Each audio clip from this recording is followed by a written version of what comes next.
যে পুরুষ ঝগড়া হলে অশ্লীল ভাষা ব্যবহার করতে পারে সে পুরুষ কখনোই নারীকে ভালোবাসে না। তারপর ঝগড়া শেষ হলে বলে সেটা রাগের মাথায় বলেছি। ভাই, রাগের মাথায় যে পুরুষ নিজের রাগ কন্ট্রোল করে একটা কথাই বলে, সেই পুরুষই হলো আসল পুরুষ। কোনো পুরুষই রাগের মাথায় কখনোই বউকে অশ্লীল ভাষায় কথা বলে না। কিন্তু যারা সেই নারীকে ভালোবাসতেই জানে না তারাই শুধু বারবার ভুল করবে আর মাপ চাইবে। সেই পুরুষের স্বভাব চরিত্রই হচ্ছে এরকম যে তারা বারবার ভুল করবে আর বারবারই তারা মাপ চাইবে, এটাই তাদের স্বভাব চরিত্র।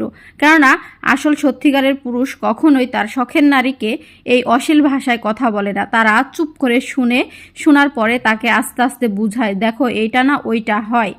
এইভাবেই হচ্ছে, না হলে কখনোই সংসার টেকে না, ভালোবাসা টেকে না। কিন্তু যারা সত্যিকারের আসল পুরুষ তারা সবসময় মেয়েদের কথা বা তার শখের নারীর কথা মন দিয়ে শুনবে, তারপরে তাকে আস্তে আস্তে ভদ্রভাবে তাকে শোনাবে যে দেখো এইভাবে না চলে এইভাবে চলো, দেখো এটা দুজনের পক্ষেই ঠিক হবে। কিন্তু কিছু কিছু পুরুষ মানুষ তার অশ্লীল ভাষা ব্যবহার করে সে তার পুরুষত্বতা জাগায় যে না আমি আসলেই পুরুষ মানুষ। আসলে সেটাকে পুরুষ মানুষ কখনোই বলে না, সেটাকে রাগ, জেদ, হিংস্র প্রাণীর মতো ব্যবহার করে।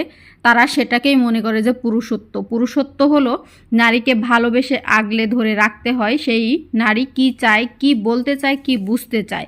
কিন্তু শুধু শুধু অশ্লীল ভাষা ব্যবহার করলেই যে সে আসল পুরুষ হয় সেটা কিন্তু কখনোই না।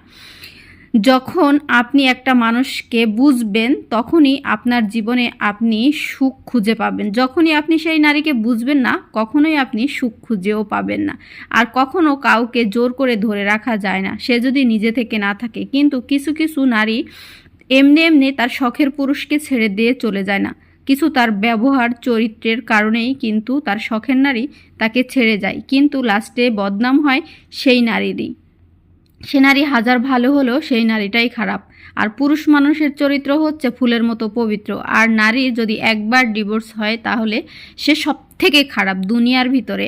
সমাজের চোখে খারাপ, বাপ মার চোখে খারাপ, প্রতিবেশীর চোখে খারাপ, মানে এক কথায় সবার কাছেই খারাপ। আর যখন একটা ছেলের ডিভোর্স হয় তখন সেই ছেলে হয় দুধের ধোয়া তুলসী পাতা, সেই ছেলের তো কোনো দোষই নাই।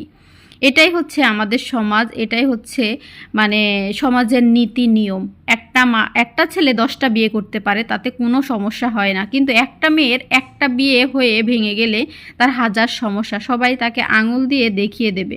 এই রকম ভিডিও দেখার জন্য অবশ্যই সবাই লাইক, কমেন্ট, শেয়ার